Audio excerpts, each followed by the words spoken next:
All right. Let's see. The microtransaction rebellion is working. I highly doubt it, but you baited me, Bell. Cellular, you got me. I'll bite. Let's see. To the roundup today, I have got great stories for you. There has been a fairly major player backlash and victory against just the sort of BS monetization that we very much dislike. We have interesting news from Ubisoft's actually pretty damn hyped Call of Duty competitor, but one that actually stems from them taking a pretty damn big L, and a whole bunch more. It's going to be fun, of course. I'm here every day with this show, so be sure to subscribe. With that said, first, the microtransaction loss. Dying Light players have rebelled, as can be seen by this juicy thing on Steam, which is a shame. It's a mostly positively received game. It's always bad when this kind of thing happens. What? So, here. Okay. Dying Light. I played Dying Light 1. That game was awesome. Did not play Dying Light 2. I heard mixed things. Maybe I'll play it someday. But let's see. Here's the deal. They added microtransactions, but oh my god. Ooh. What? Were there even microtransactions in the first game? I don't remember. I would guess no, but I didn't pay any extra microtransactions for the game because when I bought it when it was on sale at like 50% off. I played through it. The game's awesome. The second one. Let's see. But, well, there was always DLC. Right? It was there in Dying Light 1. It was actually one of the more consistent things of the game that there would be. Oh, so there was. Consistent tide of new features, things to do for the game. I mean, well, shit, I didn't buy any of that bullshit. What was I missing? What was I missing, honestly? Did it get worse than Dying Light 2? Dang. Game at usually reasonable prices, and people were okay with it. It's like, hey, we want more, I'll pay you for more. That's how it should be. Now, that is why the Steam page for Dying Light 2 looks like, looks like... What the fuck is this? What? Oh, Dying Light 2. Oh, okay, these are prices. $6.69, nice. Sale. Oh, $5.89. What is this? $2, $3, $5. Free. Oh my goodness, it's free. Oh my god, give me the free DLC. Oh, give me, I need it. Bundle, upgrade bundle. The bundle, the nutcracker bundle, the chicken bundle. Oh my god, oh my goodness, it's bundles on bundles. I'm getting so much stuff for so little money. Oh, this. We've got many different packs, right? So, that's there. It's not perfect monetization, but hey, look, it's Techland. They're comparatively double A in the industry, even though, like, yeah, they did get acquired by Tencent. And this is kind of understandable from the perspective. Want to keep the lights on, you know, you sell Dying Light 2. Okay, let's try and get a little bit more long tail from that product. But that's not the topic of the story, actually, because it's not this that the rebellion seems to be against. Rick Grimes' outfit. Okay. It's just... What the fuck? Rick Grimes' outfit with Negan's bat. This is actually Techland managing to fumble the ball pretty damn hard. People ended up being a bit frustrated. They can't just buy the DLC in the game. Why could they not have an option to buy the DLC in the game? So Techland obliged by adding a premium currency so that they wouldn't have to deal with currency conversion. Oh, how do you buy the premium currency? Wait, so in the game, do you buy the premium currency in the game? Or you have to buy the premium currency in Steam? Like, what? Versions in-game. They built bundles and sets so people could have easier purchases, and everybody got 500 of these digital currency points, DL points, to start with, right? And I mean, you can see where this is going. DL points. Very unique. It's never been done before. I hope they catch a W with that one. God dang. I've never heard of it.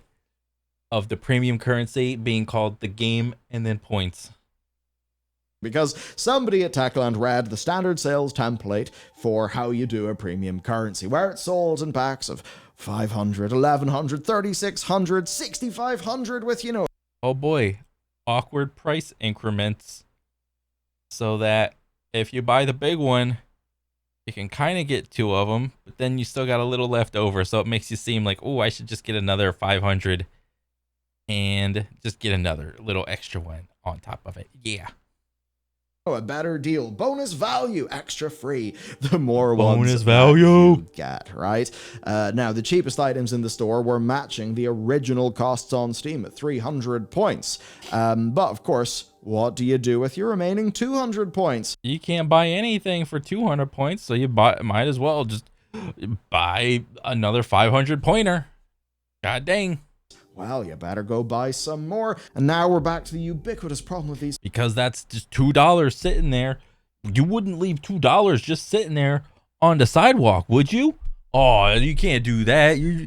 There are people that in this world that would not pick up or that would not walk by $2. By you not spending that $2, you are leaving it on the ground. Okay? It's just sitting there. Things in the way that they do not actually benefit the consumer, because you're almost always forced to buy more of the currency than you need and just have a few hundred sitting there, spare. It's almost the way that it's like you think about the amount of money people have gotten their Starbucks cards. It's like, will they redeem that money? Will they not? Starbucks is just sitting in all of this special fake money. What's going to happen? Wait, does Star Wars, or not Star Wars, does Starbucks have Starbucks points? Isn't it like every cent is like a point or something, and every 100 points is $1? That's how it goes for most of these businesses when it comes to points. Like, as far as I know, like every dollar you spend, you might get like a cent or 10 cents or something like that. We don't like that. Now, a single coffee is like $20. You might get like 5 points. They've been review bombed, right? That's what happened, right? Oh, dang. That's what's happened. That's what's in the picture here. The review bomb. Oh. Now they've basically said, listen, the currency's there. The coveted review bomb. The game got the bomb treatment. Dang. To stay, but they are working on some proposed solutions like buying individual cosmetics at lower prices, that kind of thing. It's very messy, very bizarre, a needless sell, and it's really hilarious because you can just buy the bloody DLC for exactly what it's meant to cost on Steam, Xbox, PlayStation, anywhere. Bizarre. Oh, okay. So you could have just bought it for the exact price on Steam, or you could have did this premium currency thing where they did the standard weird incrementals to where if you buy one thing, you have some left over. And then because you have some left over, you feel obligated to buy another pack of premium currency. And it got review bombed. So who makes Dying Light? That's so stupid that they were to do that, dude. Oh my God. I mean, yeah, it's another victory for the people that are against microtransactions, but honestly, this is but a drop in the ocean that is the gaming industry. For real. It really is. It doesn't, like, yes, it's a small victory, but I don't know, it just doesn't feel like one. Now for the win, though. RuneScape. It's had its pay-to-win battle pass be patched because players said no. We messed up. The launch of Hero Pass alienated and frustrated many in the community. You've told us, amongst other things, that it was too pay-to-win and you'd lost important aspects of daily challenges. That is the opening. What? Is this like modern-day RuneScape being pay-to-win? This is news to me. Words of RuneScape's latest blog post after a week of utter chaos. Multiple emails landed in my inbox from our viewers. Thank you.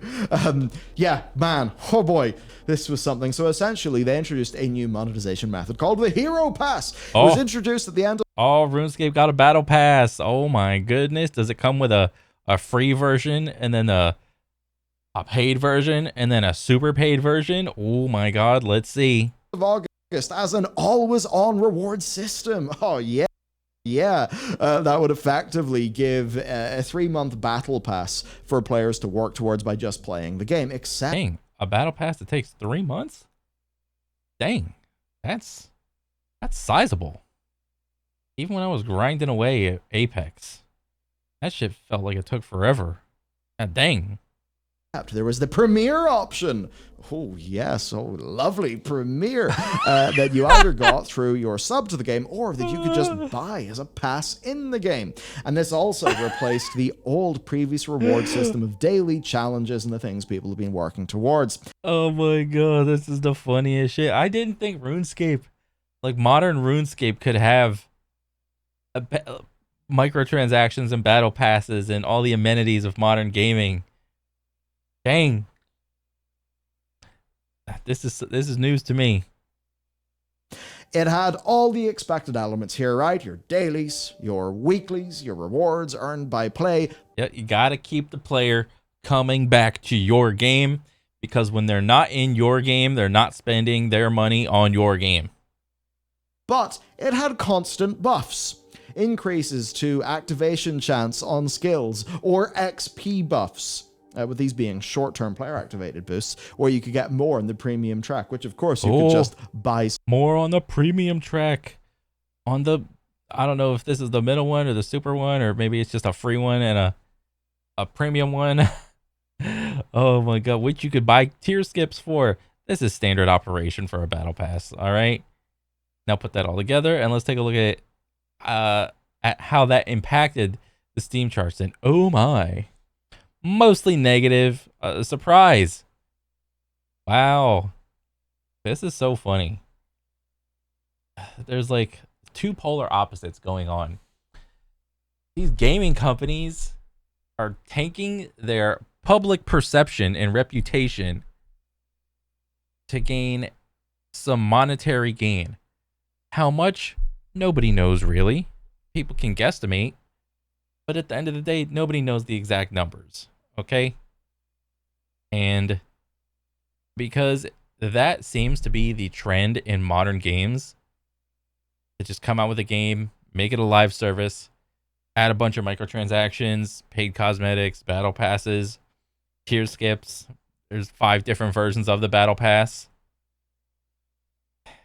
It's players, these companies wouldn't do this if players didn't buy them. Okay?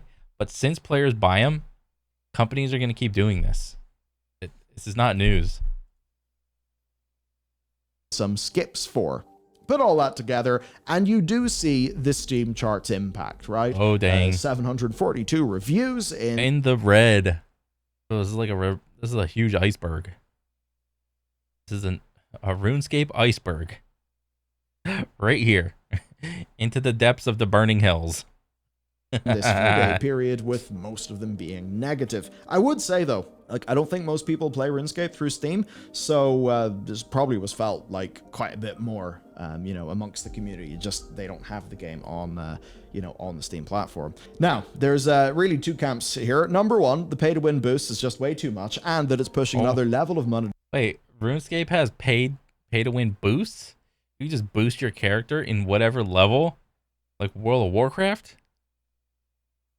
Oh my God. On a subscription given game, and that is too much. The reviews of this were pretty damn bad. Content creators, everyone talking about it, which of course then means, if you make enough videos about a dramatic topic, eventually the attention, someone will post it to r/Asmongold, and then he will see it. Oh yeah. Which will get a lot of eyeballs on the situation. But also the biggest problem here for Jagex is posts like this. I just cancelled membership for all of my accounts. This is just one dude. I mean, this is nice that he wants to go off and say, oh, this is what I did. You should follow me. I mean, it's nice, but most people won't see this little Reddit post or whatever. Okay? It's about what the masses of the player base are going to do. All right, they're gonna start including optional boosts. People are gonna start buying the boosts, and I haven't even played RuneScape at all.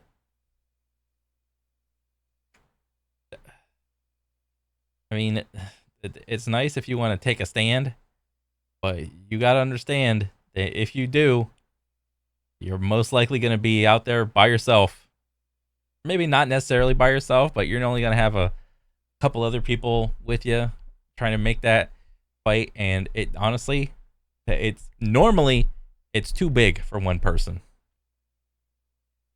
My main nearly has the 20-year cape and 120 in every skill, and I cancelled memberships for that account on my alts this morning. That is a pretty damn brutal thing. And I mean, a 20-year cape? What is the lifetime value of that customer who has multiple accounts? You don't want to mess with that. It's a winning formula. 9 days then after this all caught on, Jagex basically relented and stuff. They're pulling away the biggest pain point of pay-to-win elements as soon as is feasibly possible. Some's already live, so... With some already live. Okay, as feasibly possible. Okay, so that means no. Content buffs are gone entirely. Tier purchases are disabled. They've shifted the XP buffs to be earned via gameplay, and they're only on the free track. Oh my god, they slowed down the whales from giving them too much money. Oh my goodness. They've reworked rewards for the Premier Pass to only be cosmetics and consumables, and they've refunded anyone who bought the pass and wants their money back. Plus, they'll be bringing back the older daily challenge model so that people won't need to engage with this lovely new retention system that's here in the form of the Hero Pass. This is so funny of Jagex to do this. They try to... You know what's funny? Whenever you try to haggle with someone, what are both parties trying to do? Both parties are trying to manipulate the other person into giving them what they want. Okay, so there's a person, he's selling a thing. He wants to sell the person for the most highest price he can. Okay? The other person wants to buy the thing, but they want to buy the price at the lowest that they can.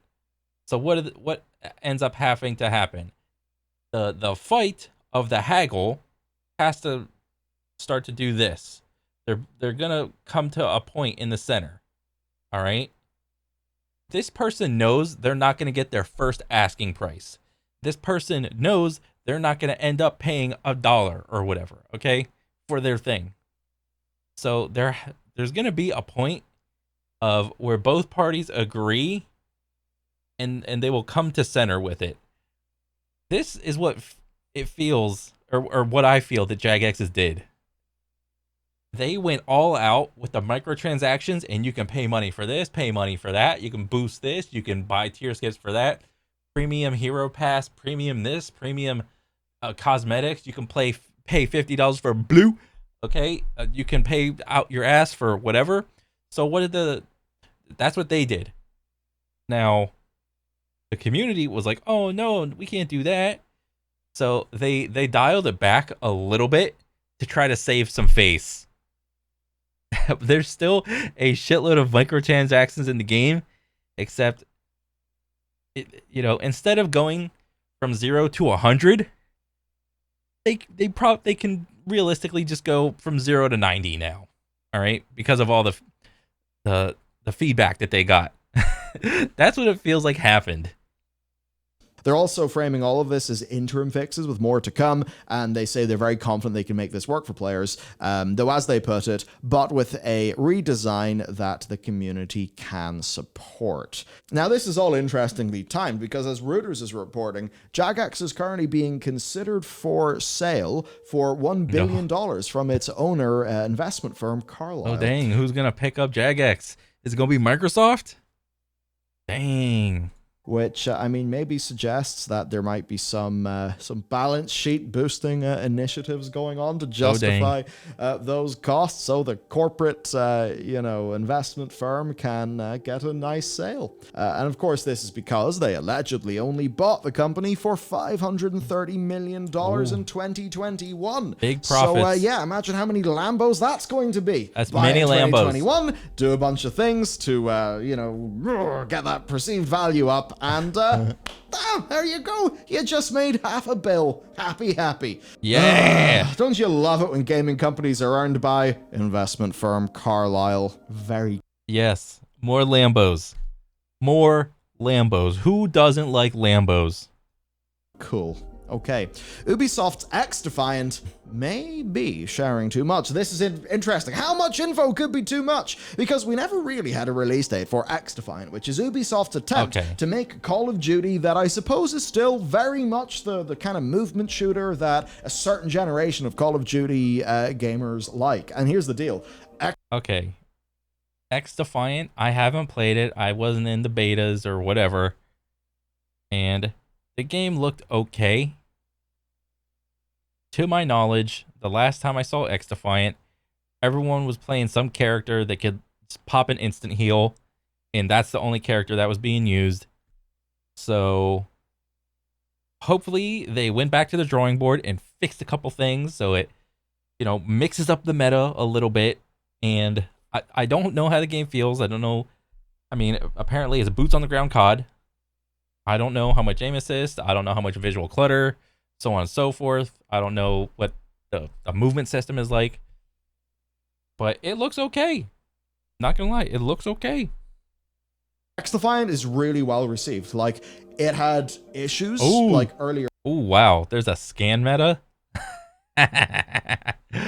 Oh, that's gonna be so fucking broken. Oh, god dang. Oh, that's so funny. That move right there, I don't even need to see much. If I could just see the abilities, I could tell you what everyone's gonna play instantly. The scan meta, ooh, bro, people meta the shit out of a game on day one. Okay, that character is gonna be S tier. But through their successive tests, fair play to them. They've legit. Oh my god, and that other character was able to go invisible?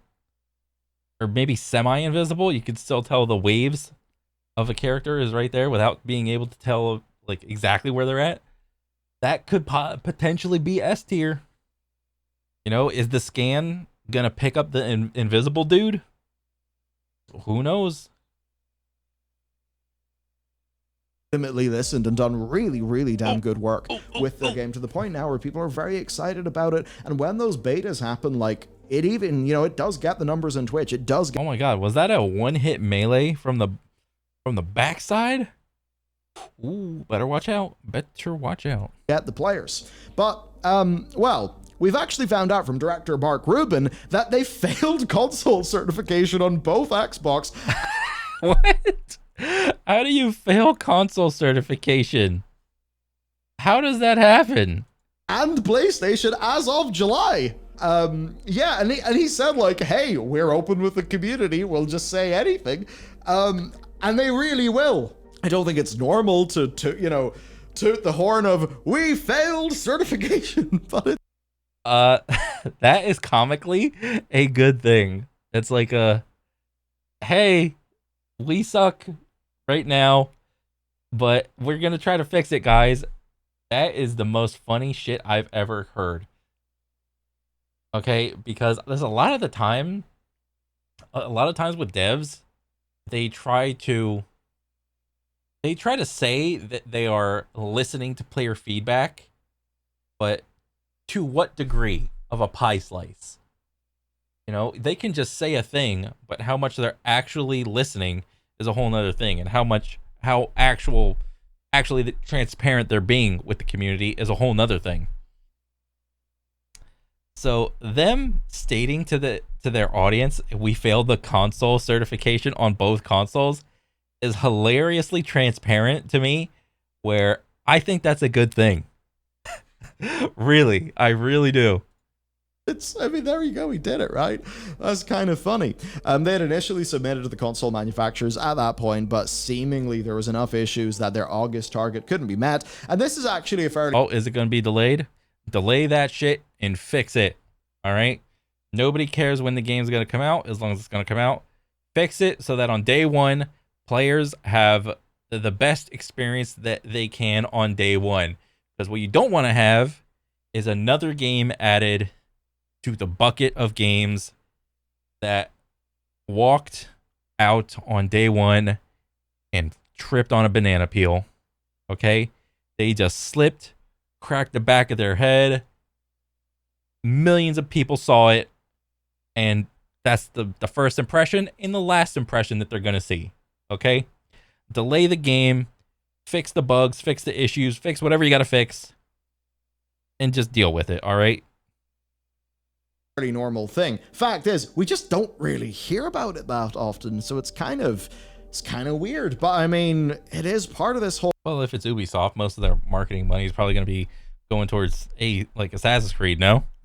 Well, hey, we tell the community everything. And as much as some people may be rolling their eyes at this or may be confused or laugh at it, I suppose, as I initially did, point is, people are now thinking like, oh, damn, you know, they didn't get certification. They're going to try again to get the game to us. And I suppose you could say it creates that fairly organic feeling story within the community because not, you know, your game failing certification is not a savvy business move. I suppose pull some, you know, victory from the jaws of defeat. So in reality, then closer to the end of October will be more likely here. And I mean, hey, it's not like we have basically the launch month of Call of Duty Modern Warfare 3. Who gives a shit about Call of Duty? Whoop-de-fucking do.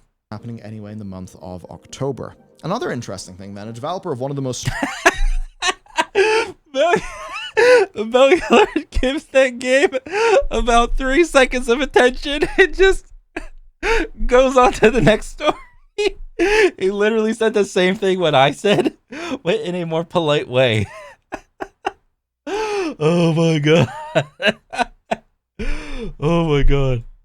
Stream gains of the year has pulled it from sale. Yeah, Only Up was a bit of a sleeper hit, actually. A very personal game that's a retelling of Jack and the Beanstalk as a platformer where players try to climb a random assortment of floating objects to get to the top of the map. But the catch here is... It's like another Only Up, or whatever that game was with the dude in the pot and the hammer, or it's that jumping knight thing where you just got to go up and up infinitely until you reach a point. There's no save points. You have to do the whole thing in Only one up. go. And that's inspired by Getting Over It with Benny Foddy, which of course is this ridiculous looking crazy game of, it's the same you know, vein the as man this. in the pot who's got to do the climbing. I mean, there's so many stream clips of that game, right? Fantastic. But look, it was rough, rudimentary, janky. This kind of combination that meant that people absolutely loved it. This then increased visibility and sales as people hopped onto it. You can see here all reviews mostly positive, 13,000. 13,000 reviews. I mean, even if you're dealing with like 30 to 40 purchases per review, like that is a really nice result for that developer. Oh, dang. But with the Just giving away all the ratios, Bell. latest update, it's been pulled from sale entirely because the developers decided he can no longer commit to developing it further, and he doesn't want to have it hang around as his legacy. I'm a solo developer, and this game is my first experience in game dev, a game I did for creativity to test myself and where I made a lot of mistakes. The game has kept me under a lot of stress all these months. Now I want to put the game behind me. Yes, the game won't be available in the Steam store soon. That's what I decided myself. Kind of interesting. Gosh. So the stress of post-launch support is absolutely real, and I mean, damn. There we have it. I suppose positive ending, though. This is not the end of their game dev journey. Their next title, Kith, is being worked on after they get some peace of mind and healing, and also with a focus on cinematography, and hope they can work with a new team. So suppose this could be the start of an interesting to watch career. But yeah, just goes to show how these things sometimes shake out. Like, you wouldn't expect that to happen. You think it's the biggest win and, you know, big win, but not always. The tribute. And you can see here for the gameplay, by the way, like, fairly simple, you know, climbing up pipes and that kind of thing to get as high as you can go. So, an interesting situation. I'd like to know what what you think about this one. I suppose it's one of those things, like, when you buy a game, treat it, you're buying it as is, and soon after you buy it, you could get the last update. So, always try to be, you know, be sure that whenever you're buying a game, like, you're okay that that's the game that you're getting. Ultimately, though, if this was a rough around the edges but mostly complete experience, then I suppose it's not really much harm done. An interesting one. And finally, then, this is weird, but Roblox is expanding to PS5, right? Oh, dang. It's kind Are of weird they? because it's getting 17 plus only experiences and a lot more development. Since when is Roblox 17 plus? What? If I've been living under a rock. Their ambitions are kind of big. They want to be games. Their CEO detailed 10 things he wants to happen to Roblox over the next 5 years. Number 1, a Fortune 500 company will use a Roblox experience as a part of their recruiting process. A school will integrate a full K-12 curriculum with Roblox for 17 plus verified people. 17 plus experiences. Thousands of adults will meet for the first time in Roblox dating experiences and will subsequently form. What is happening? Is Roblox taking over like Fortnite did? And I am just so far removed from this cultural shift. This is so surprising to me. Real-life relationships. Roblox employees will spend more time using Roblox for remote meetings than with video. I mean, hey, that's probably guaranteed to be more successful than whatever the hell the Zuck's attempt was. They'll have the metaverse. Universal civility metric that will show for most players an increase over time, which, hey, you can see how that could be good. I also do think about a particular episode of Black Mirror. Some Roblox creators will make money from selling physical merchandise on Roblox rather than virtual merch. It will be a frequent communication channel for the family. A top fashion designer will be discovered on Roblox without having any experience in physical fashion. A musician will perform live to 1 million people using a phone for motion capture. And a Roblox developer will be valued at $1 billion. Again, that's not Roblox. They're valued way more than that. That's a developer. That's like, say, us deciding, you know what? Yeah, this, like, hilariously enough, whatever the engine Roblox is using is, like, not terrible graphics. But, you know, when you think of Roblox, you think of, you know, people that essentially look like Minecraft characters, all right? Everyone is square and blocky and kind of goofy looking. But there are actually a lot of good games on Roblox. And I'm not afraid to admit it. There are certain games on Roblox that they're just good. Screw it. We're not going to make role-playing games like this one anymore. We're going to make Roblox games, and somehow in the next 10 years or 5 years, 5, being worth $1 billion. Do you think any of that will happen? Yay or nay? They'll try. Shit. I'd have to go look at that list again to see and figure out what I think would happen and what wouldn't happen. I mean, Roblox is big, but I don't know how big because I am just so far removed from that aspect of the internet. I think whenever I played Roblox, I played that Call of Duty game. It had like Call of Duty graphics. And then I played Bad Business. Just the 2 shooters. That's it. That's all my experience from Roblox. Anything else, I don't know. How many of the 10 do you think? I would love to hear. But anyway, that's it for today's episode. You got to check out yesterday's on the crazy Unity situation. Oh my God, it is insane. I will be back tomorrow. Be sure to subscribe for that. I'll see you over there. Oh man, that was a good little news roundup. Yeah, I liked it. I still don't think we're winning when it comes to the war on microtransactions. They're here to stay, and they're not going anywhere. Because even if a single person wants to high horse themselves and say, oh, I'm not buying this, I'm not buying that, I'm canceling my account here, I'm canceling my account there, blah, blah, blah. There are going to be 10 other new little kids that are going to come in with mom's credit card and they're going to start waving and swiping for transactions, microtransactions on whatever game. And because they don't know better, and that's the truth. Okay, for every one person that is not buying microtransactions, probably 10 more people are running in right behind them, trying to run them over, trying to buy microtransactions. It is what it is. But yeah, I mean, another good video from Bellular. But that's pretty much it. That's all I gotta say. And I'll catch you guys on the next one, alright? Take it easy. Later.